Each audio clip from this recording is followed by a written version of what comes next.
everybody, it's Chugga Conroy. Welcome back to more Pokemon Platinum. Last time, we returned here to Jubilife City, battled against Team Galactic for the very first time as they were blocking the way out of town. And we also visited some new locales like Jubilife TV, where we got some cool new stuff, and the Global Terminal, where we listened to some cool music, because that place isn't really good for anything else anymore. But this time, with the way open, we are heading out to the north of town, which is why I'm running in the exact opposite direction. Yeah, I was told by you guys that right around here there is, yes, a Stardust. This is an item meant for selling at the Pokemart, but I don't really need to sell it right now. I just kind of wanted to show that that's there because I didn't know about it, so thank you for telling me about it. Also, while doing that intro, I realized how pretty this fountain is. Just kind of another example of this game's art style being really appealing to me. I mean, some people say that it's Game Boy Advance in pop-up book form and that it's bland, but I don't think that's bland. I think it's really creative. I thought this was a great direction to take the series, and I really do like Coliseum, but I feel like if they went for that style on the DS, it would have just looked sloppy. This looks nice. Anyway, I'm gonna go ahead and use a repel right here, and I gotta say, it's kind of funny how Looker left town like, what, 8 minutes before the bad guys attacked Jubilife, and he's supposed to be like a special, like, sleuth or something like that. I mean, he's just kind of like, there's no bad guys here. I know there's no trouble brewing. I've been here long enough. Alright, so Ravage Path. We can now move onward because we have Rock Smash. Gonna go off onto this other pathway. Not Tombstoner, but TM39 Rock Tomb. Yeah, this is one of the, I guess, better Rock-type moves we have as of right now. It's powerful compared to what we've seen so far, and it can lower the enemy's speed, but it's kind of inaccurate, and there's definitely better options for Rock-type moves later on. I mean, well, okay, maybe I should see if I can learn it, because it might be helpful on, say, Bodhi, because he's, you know, not the fastest and weak to flying type, so maybe I could try that. Also weak to bug type. No, nothing. Well, it was worth a shot. Bodhi with his with his ground type lineage, I was kind of hoping maybe he could. Let's go to this cave exit right here, and great second dungeon, guys. Yeah. I don't know what it is with early caves in Sinnoh being so tiny, but trust me on that, that's not going to last. Really, did not want to go back in there. Freaking D-pad screwing up on me. Yeah, that is not going to last, but for now it is kind of humorous. Are you raising different kinds of Pokemon? If you only have the same type of Pokemon, you'll have a hard time against types it's weak to. It's part of the reason why I wanted to get Zubat. It quad resists poison, which is one of the types that Bodhi would have problems with. And on top of that, it's also immune to the poison status because it is a poison type itself. Right there we get Awakening, that'll cure sleep. You are looking away. Okay, I don't want to run when I'm around you. I don't think I want to use a repel. Well, that was great. If you're wondering, there aren't any sort of new encounters here. Even though you can kind of see this in the sidebar, a thing that Sinnoh does that I don't think had been done prior in the Pokemon series is that if, say, you have two ends of a route that are on the other opposite ends of a cave, oftentimes they will be counted as the same route. So even though we're in Northern Route 204 here, the encounters don't differ. There's not really anything special about it. It's just kind of, well, there. It's a neat way of doing things, and I do like how everything fits together, how you can see the cave entrance from one part of the route and then see the other one from another part of a route, but yeah, in any other game, I would assume that they would probably have made this a separate route and given it its own encounters, but not here. Get TM09 Bullet Seed. That's a physical grass-type move that hits 2 to 5 times at random but has low attack power. I would teach that to Bodhi, but I think Razor Leaf is just stronger and much more reliable. With that, we have gotten to Floaroma Town. Yeah, I like the pun too. I also like the peaceful atmosphere. It's nice. Do you know about Gracidia flowers? They're given as bouquets to express feelings of gratitude. It's an enduring tradition around these parts. I get the feeling you have an item for me, but you're holding out on me. Maybe we'll get to see what that's all about later. I wanted to get some flowers from the Floaroma Meadow, but some Team Galactic guys in snazzy outfits came along. Well, fitting that like a little kid nerd wouldn't have the same fashion sense as a Professor Old Man. So you're saying that they went across the meadow. We'll have to see what they're up to there. But first, more importantly, I want to kill some plants while I'm here in this hippie town. Yeah, we get an Oranberry. That'll restore 10 HP. We've heard about those before. It's a held item that you can use to auto-restore HP whenever you get low in health. Cherry Berry cures paralysis. It's also a held item. Or hold item, rather. It's not held by anything right now. Berries you pick can be used as food for Pokemon. You can also trade them in at the florists. How about we try seeing that? They were saying that we can get some accessories to dress up our Pokemon, and we were doing that last time. Trainer, please water berries using this Spray Duck watering can. We get the Spray Duck, easily one of my favorite items in all of Pokemon. I know that it's the same function as the Whalmer Pail, so why would I like it anymore? Just look at that sprite! Look at that! I think the only way that it could be more perfect than it already is would be if it was like coming out of Psyduck's nostrils or something to water the flowers with its snot. I mean, From a design perspective, it makes sense why you'd have the holes drilled at the end of the build, but still. I love that. That sprite is perfection. How is that not a more well-referenced thing? It's that good. Come on. It really is. You over here, she's telling us that you can plant a berry to grow into a plant that would give several berries. Planting one that would more berries in the world. She will give you a random berry once a day. In this case, we got a chesto berry that cures sleep, similar to the awakening that we just picked up. Hello! Would you like to exchange your berries for some accessories? This right here is what we heard about before. If you want to make more interesting photographs, this is your primary way of getting different accessories for that feature in Jubilife TV. It seems simple enough. You can just exchange berries for items, but pretty quickly you're gonna see that this is getting out of hand. Yeah, 10 of these berries, 50 of those, 100. And Pamtree Berry is a really rare berry, as is, like, a lot of these are rare. Like, I think you'd be hard-pressed to find someone other than me that's actually 100%ed this aspect of the game where they bought every one of those items. I've done it, but I do not feel good about doing it. I just feel like I wasted hundreds of hours of my life. Because that takes a lot of time to get them. You can plant berries in the soil. I think I'm just going to complete the circle of life and plant the ones that were originally here. We'll put the cherry berry back where we found it. And you're going to use the spray duct to sprinkle water on this. Now, every few hours in real time, the soil is going to dry out, so you got to keep checking in on it. This can get really out of hand if you plant a lot of berries and just simply forget about them. You will get more berries for planting them whenever they need it. The soil will kind of have like a tan color to it, so just keep on top of that. I'm gonna plant these here. I still can't believe that in my Emerald Let's Play, I actually said that planting berries was something I wasn't going to do because it's overpowered. You get so many items from it, and you just simply don't even like need to buy a lot of items in marts anymore if you do that. So yeah, I'm gonna be abusing berries heavily in this series. Now, these guys with those haircuts, Army Team Galactic, and we're assigned here, standing among flowers. That doesn't seem cool, all that cool. Hey now, don't complain. This is a pretty decent assignment. But bug and grass type Pokemon creep me out. I don't like being here either. What's the matter? You afraid those grass type Pokemon are gonna throw leaves at you or something? Well, you should, because Bodhi is gonna do that next time I get a chance to fight you goons, yeah. Let's talk to you actually. There's a little bit of history about this town that we can find out. So it's a town of flowers, flowers, and more flowers. You should plant some flowers of your own too. Yay for flowers! I kinda planted something, but it was only after I killed something like an evil corporation that like plants a tree for every one that they kill. I'm just gonna stop now. Looking for a quick out. Honey available, that'll work. That is some really awkward wording and I love it. But more importantly, as we head through this gate they rendered specially for us Platinum players, I want you to listen to this song.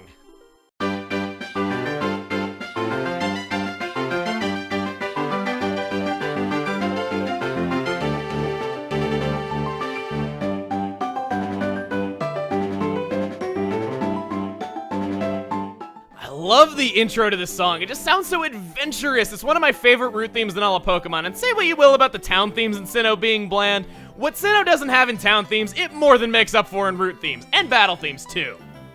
What do you have to say, little girl? Also, that Pecha Berry restores poison.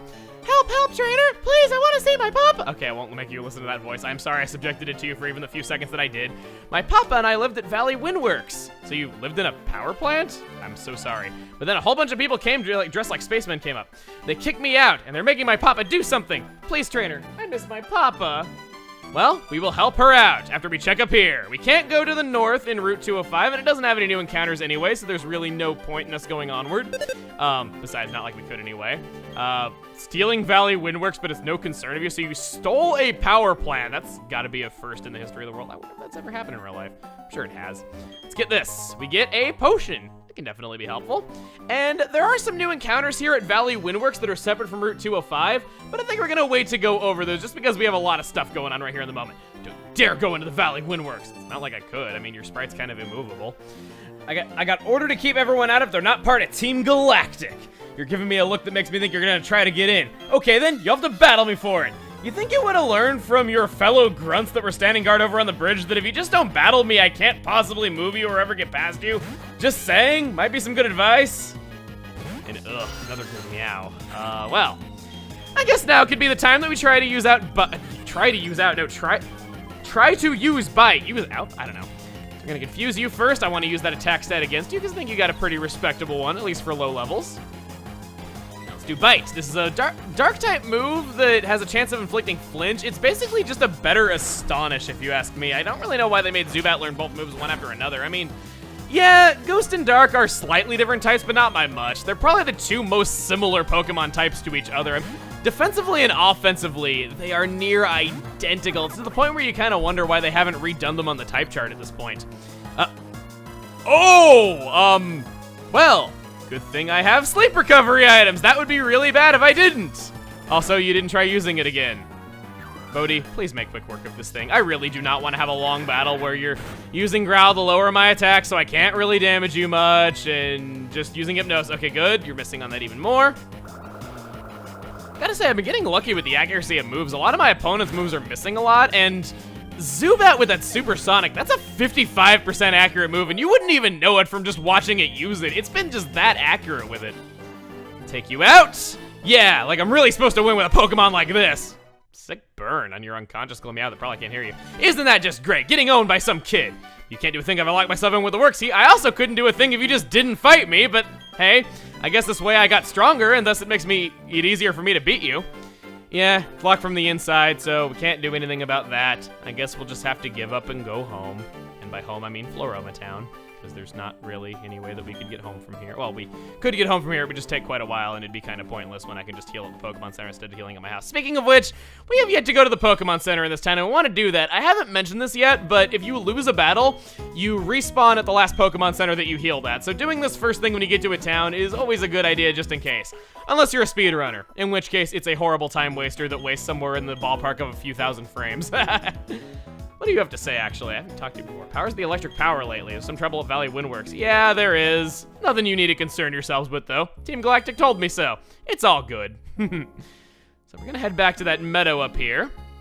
And when you know it, those galactic goons that were standing in the way, I always like using goons for some reason. Yeah, they're no longer standing there. Enough arguing, hand over that sweet honey. Here it comes, the famous line. Do as we say, Team Galactic will have that honey. Don't you mean that we must have it to attract Pokemon in great numbers? Yeah, you knew it was coming. That is just such a classic moment that everybody quotes.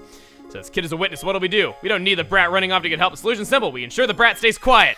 So, while we were in these two battles, since this is gonna take a little bit longer, I think now we could go over those two encounters that we had over on Route 205. I know it's a bit of a weird timing to do it, but I kind of thought it was the best way of doing things, just because I wanted to show off Zubat's new moves and all that. First off is Buizel.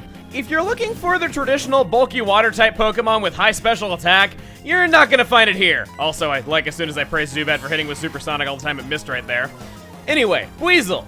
It is a fast water type that focuses on physical damage, something that would have never flown in previous generations, or swam in its case, maybe breached if you want to meet in the middle there. And Zubat has missed that thing 3 times now, jeez! And now I'm getting hit by Fury Swipe, sorry. It's just really hard not getting distracted by that considering just how uncanny the timing is.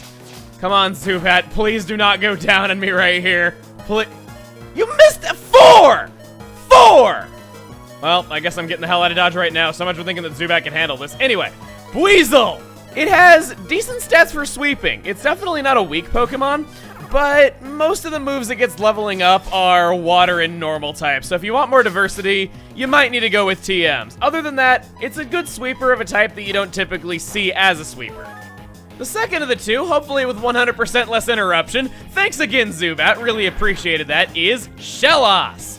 If you are looking for a bulky water type Pokemon, you will find it here, and so much more. Shellos, when fully evolved, becomes a water ground type, only having one weakness, grass. In addition, it gets the moves Water Pulse and Mud Bomb almost immediately after you catch it. Those are powerful moves this early on, and they remain useful for quite some time. Believe it or not, it's so good that I recommend catching it now more than waiting for its evolution. Because its evolution has a harder time getting the moves Water Pulse and Mud Bomb, and you're still gonna be using them that much later.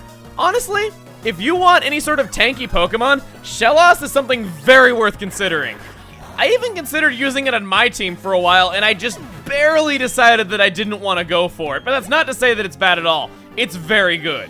So, I don't know if you were watching that battle up in the corner, but I'm in trouble. That Stunky was really strong. Like, it was using Screech, it was using Focus Energy to up its critical hit chance, it was getting criticals, it was using Fury Swipes after lowering my defense multiple times, and on top of that, it also poisoned Bodhi, so this is gonna be an interesting battle. And it just got even more interesting because I'm fighting Zubats. I think it would be wise for me to heal. I bought these, I want to use a super potion here. No, I'll use a regular old potion. Besides, I'm fighting a level 11 Zubat. I know well better than anyone else that I don't have to worry about it one-shotting anything. Store our HP and then see what we can do here. Okay, good. Leech Life. I quad resist that. Good. Keep doing stuff like that. That's what I want to see. He's gonna do one. Yeah, it does one. Gonna do 1 damage to a Zubat. You know it is not your day. I think I'm just gonna forgo confusing it because it really didn't work out for me all that well last time. And just go for the bite there. I should be able to 3-hit KO it. It's gonna feel so good when I can 2-hit stuff. At least bite is more respectable than what I had, even if it is redundant with Astonish. And the beauty of this is, even though I'm fighting a Zubat that probably does know Astonish, that I was gonna say I don't have to worry about it flinching me because I go first and you can only flinch within the same turn, but has to go and confuse me. Please don't hit yourself, Zubat. I really need you to, okay, good. Making up for that, I see. Making up for your bad uses of Supersonic by being good against Supersonic. Like theming. I don't want to throw Turtwig out against a Zubat. That would just be, I don't know. Its strongest way of attacking me would probably be Leech Life, so maybe I don't really have to worry that much, but still, Turtwig is not in the best shape of its life. I'll just say that much.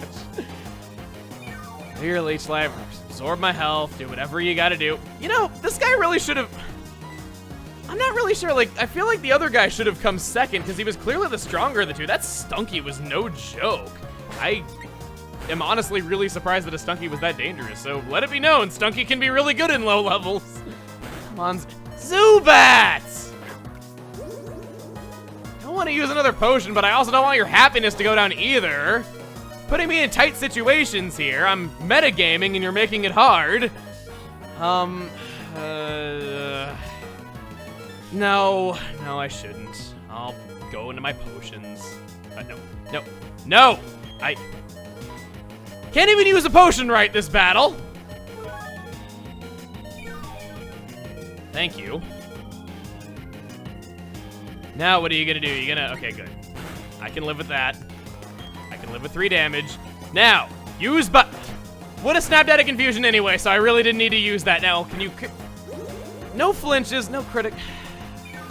Sorry if I sound like I'm whining a lot though, but this is proving to be a lot harder than I thought it was going to be. I mean, this isn't really a battle that I remember for its difficulty, I'm just saying. Get our experience, and you are down 2. I want a promotion so I can get some tougher Pokemon. We ain't gonna get promoted by getting your ass beat by a child. Yeah, I said it. This brat's tough, like really, really tough. Tougher than I can put into words, and I know a lot of words. We're done for here? That sounds really bad. So they're just retreating to the Valley Windworks somehow without the Works key. I guess they can knock and that guy will let him in. Should have thought of trying that back when I was in there. You get the Works key? The goons were trying to rob me of my sweet, sweet honey. They were weird though. You saw how they were dressed. What they were saying didn't make a whole lot of sense either. Oh, I need to thank you. This sweet, sweet honey. Go on, take a whole lot. We get the honey. Slather the honey on sweet-smelling tree. It might attract Pokemon. So, by a whole lot of honey, how much are we talking here? We are talking 10! Wow, I was about to make fun of the fact that I think we only actually get 1, but that man wasn't whistling Dixie. He's a man of his word. Also, I'm poisoned. You can see my HP going down in the corner. We'll deal with that in just a moment. So, you can slather this onto a tree. After a few hours of real time have passed, Pokemon can appear on them. You'll know they are because the tree will be shaking, and there are some Pokemon you can only encounter in this way. There's quite a few of them, though, so I think we'll go over them another time. I think for now, I'll just slather that on there, and we'll deal with it a little bit later. I'll go into this house. I think these guys just simply tell us about how honey works. Yeah, it's quite often you can find some rare Pokemon that way. This was oddly a mechanic that they wanted to introduce as early as Gen 2, according to some unused text, but it finally came to fruition here. Get it? Fruition? Trees? What? Oh, but he survived the poison, and then the poison faded away. Yeah, just like I was saying earlier, if poison, at least I think I said it earlier back when we were at the trainer school, if you have 1 HP and poison in this game in the field, the Pokemon does not faint, it just goes away. This guy will let you buy some more honey if you are so inclined, but we have 10 of them. I don't really think that we need to.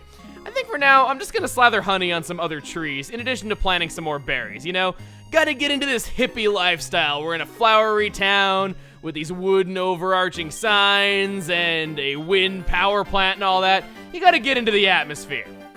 Anyway, though, I think with all that done, since we have gotten the honey, we have stopped Team Galactic in Floaroma Town at least, and we got the Works key, we can now move on to the Valley Windworks. I think we're gonna end things off here. I mean, I'm sure that guy who's held hostage, he can wait a little longer for me to rescue him, and that girl, she was probably long traumatized by having her dad held hostage by some criminals before we even arrived in town. She can wait a little bit longer, right? Anyway, next time on Pokemon Platinum, we head on into the Valley Windworks and hopefully see some progress on our berry plants and our honey trees. See you guys then.